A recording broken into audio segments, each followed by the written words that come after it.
gars, aujourd'hui là, c'est vous-même qui allez me donner des informations. Concernant le cas Nico Williams, on dit quoi? Parce que moi, je commence à avoir peur. Hein. On ne comprend plus rien. Qu'est-ce qui va se passer? Bon, j'ai dit aujourd'hui là, moi, je ne vous donne pas d'informations. Puisque moi-même, je ne sais rien. Donc vous là, donnez-moi les informations. Qu'est-ce qui se passe concernant le cas Nico Williams? Il va venir, il ne va pas venir. Donnez-moi, dis-moi ce qui se passe. Parce que je ne comprends pas.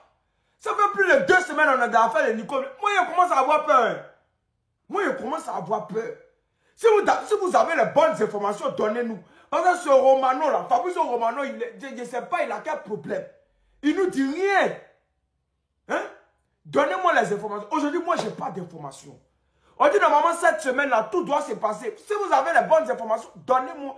Dites-moi ce qui se passe. Parce que je ne sais rien. Il ne faut pas mentir. Aujourd'hui, là, moi-même, je suis perdu. Ne me dites pas que vous êtes perdu. Donnez-moi les informations. Le cas Nico Williams, c'est comment? Il vient pas, on fait quoi? On l'attend. Donnez-moi les informations. Énorme retournement de situation, le Barça pourrait mettre de côté Nico Williams pour plutôt aller sur Luis Diaz. Attendez, bougez pas, je vous explique. Pour commencer les gars, calmez-vous. Il y a quelqu'un à l'intérieur qui essaye de saboter cette affaire. À 12h17, Mundo Deportivo, que le deal avec Nico est bloqué car son agent demande des garanties alors qu'elles ont déjà été fournies. Midi 40, une source plus fiable. Tout est ok, que l'entourage du joueur nie que cela vient de certains au club qui veulent Luis Diaz. 13h08, sort un article sur Luis Diaz pour dire que le Barça n'a jamais écarté l'option. Il y a quelqu'un qui veut nous saboter. Même Gérard, un journaliste proche du club, explique que les journalistes et les médias ne vous trompent pas. Nico n'exige rien, son entourage ni l'existence de ces inquiétudes qui sont relayées aux autres journalistes. À l'heure actuelle, tout est prêt pour une signature, comme ce fut le cas avec Johan Garcia. Il explique aussi que le corps Nico Williams reste confiant. Et c'est un journaliste fiable, hein, les gars, au cas où. Que tout est prêt quand Antiflick a fait ses plans avec Nico Williams, qu'il est limite déjà un joueur du FC Barcelone, mais qu'il y a des gens au sein du club qui divulguent des informations pour aller dans l'autre sens, car certains veulent Luis Diaz. Donc en tout cas les gars, jusqu'au paiement de la clause, ça risque d'être drôle, parce qu'on essayera de nous duper, car il y a des gens dans la direction qui se battent pour avoir Nico ou Diaz. Donc feront tout le nécessaire pour faire peur à Nico Williams et son entourage. Enfin bref, sinon vous les gars, vous en pensez quoi? Rendez-vous sur ta personne, on s'ennuie. On dit le Barça n'a plus de dette. On dit durant des années, vous avez parlé, le Barça endetté, le Barça n'a pas l'argent. On dit tout ça c'est fini. Donc on peut payer tout ce qu'on veut dans ce monde. Donc ce qu'on va faire, on va payer le Real des voleurs, cette équipe de merde là, on va les payer. Et puis on va transformer les joueurs en des gars du corps de nos joueurs. Alors vous comprenez un peu. Ça veut dire Rudiger par exemple. Comme on a payé le Real des voleurs, donc Rudiger sera le gars du corps de Lamine Yamal. Asensio sera le gars du corps des petits. Vos joueurs seront nos gars du corps, c'est ce qu'on va faire. Parce qu'on a l'argent. Quand tu es riche, tu peux te permettre de faire ce que tu veux. Donc, on va transformer votre équipe en une équipe de gardiennage. Et puis, d'autres seront des techniciens de surface. C'est-à-dire les Chouameni et autres, ils vont venir laver les maillots de nos joueurs. On ne va pas mettre ça à la machine à laver, jamais de la vie. Vos joueurs vont laver les maillots de nos joueurs. D'autres seront les gars du corps de nos joueurs. C'est ce qu'on va faire. Parce qu'on a l'argent. On peut se permettre de faire ce qu'on veut. Voilà. Vous avez parlé durant des années. Le Barça n'a pas l'argent. Donc, c'est ce qu'on va faire. On va payer le Real des voleurs, cette équipe de merde.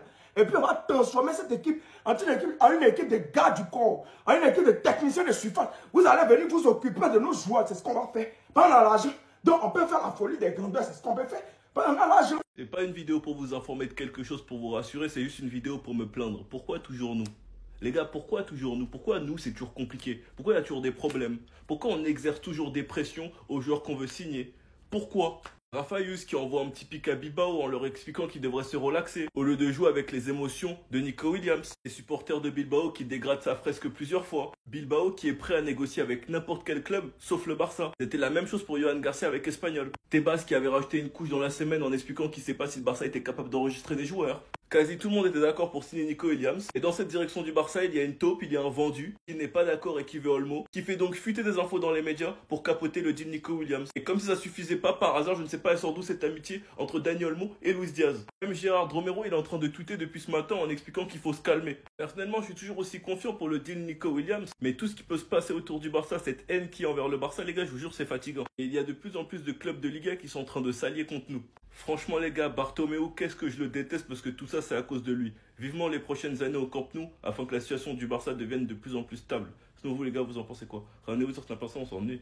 En fait, je voulais remercier encore une fois Flick. Je m'explique. Parce que gagner la Liga avec les dingueries qui se sont passées cette saison, je tiens à le féliciter encore parce qu'il avait dit zéro excuse. On a gagné une Liga avec différents scandales qui sont passés crème parce que c'est l'année Real League au calme, à skip. Ou genre, par exemple, un arbitre à la VAR a dit Dieu merci. Parce qu'en mode Fermin avait... Bref, il y a eu humain, quoi. Ça a été annulé. On a gagné cette Liga avec des gens qui nous ont empêchés, du moins essayer de retarder l'échéance. Cependant, les arbitres, ça ne nous a pas empêché de réaliser cette dinguerie. Je sais pas c'est quoi le pire entre 23 minutes sans rentrer dans la surface, dans le camp de l'autre, ou 13 passes en 15 minutes. En fait, c'est pas comme si l'année d'avant, même si on a été pourrave, attention, Yamal aurait pu marquer son premier but lors de son premier Classico, contre le Rayo aussi. Et avait commencé contre la Real Sociedad, même si on avait perdu en étant pourrave, surtout avec l'absence de Lamine Yamal.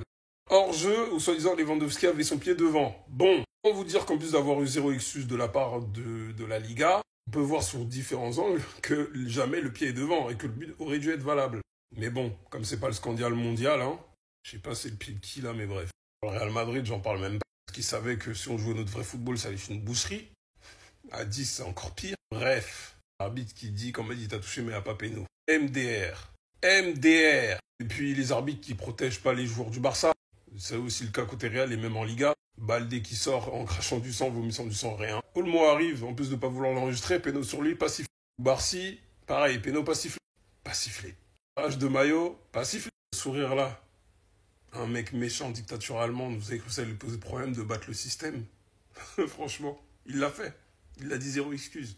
J'aimerais avoir votre avis concernant Monsieur X. Ce qu'il faut savoir, c'est que la clause libératoire de Monsieur X sera seulement de 70 millions entre le 1er et 10 juillet. En dehors de cette période, sa clause libératoire est de 1 milliard. Un coup ça dit 60, un coup ça dit 70. En tout cas, c'est entre 60 et 70 et je pense que United et la Juve sont toujours intéressés par lui. Le Bayern plus maintenant car ils ont signé Jonathan Tah, logiquement. Ce qu'il faut savoir, c'est que Monsieur X aurait demandé au club d'écourter ses vacances pour s'entraîner afin d'être prêt pour le premier entraînement avec Hansi Flick. Pour moi, c'est une très bonne initiative car s'il reste la saison prochaine, il a énormément à faire. Mais du coup, les gars, nous sommes où? Parce que là, actuellement, Christensen est en vente. Ça a été dit indirectement par Deco et ça a été confirmé par plusieurs sources fiables. Mais le maître de son destin reste Christensen car il lui reste un contrat de 1 an. Et que Christensen est satisfait du projet et sa famille souhaite continuer à vivre dans la ville. Hansi Flick et son équipe apprécient également ses qualités. Le défenseur veut se battre pour une place. Donc après la situation des gardiens avec Ter Stegen, Chesney, Peña et Garcia dans lequel on est dans le flou, on arrive maintenant avec la situation des défenseurs. Koubarsi, Inigo, on sait qu'il bouge pas. Monsieur X, logiquement, il devrait pas bouger, mais il a une clause du 1er au 10 juillet. Et Christensen est actuellement en vente, mais il ne veut pas partir. Sans oublier qu'on a Eric Garcia et Koundé qui peuvent jouer à ce poste-là. En tout cas, je me demande comment ça va se finir. Vous les gars, vous feriez quoi? Sinon, vous les gars, vous en pensez quoi? Amenez-vous sur cette information, on s'ennuie.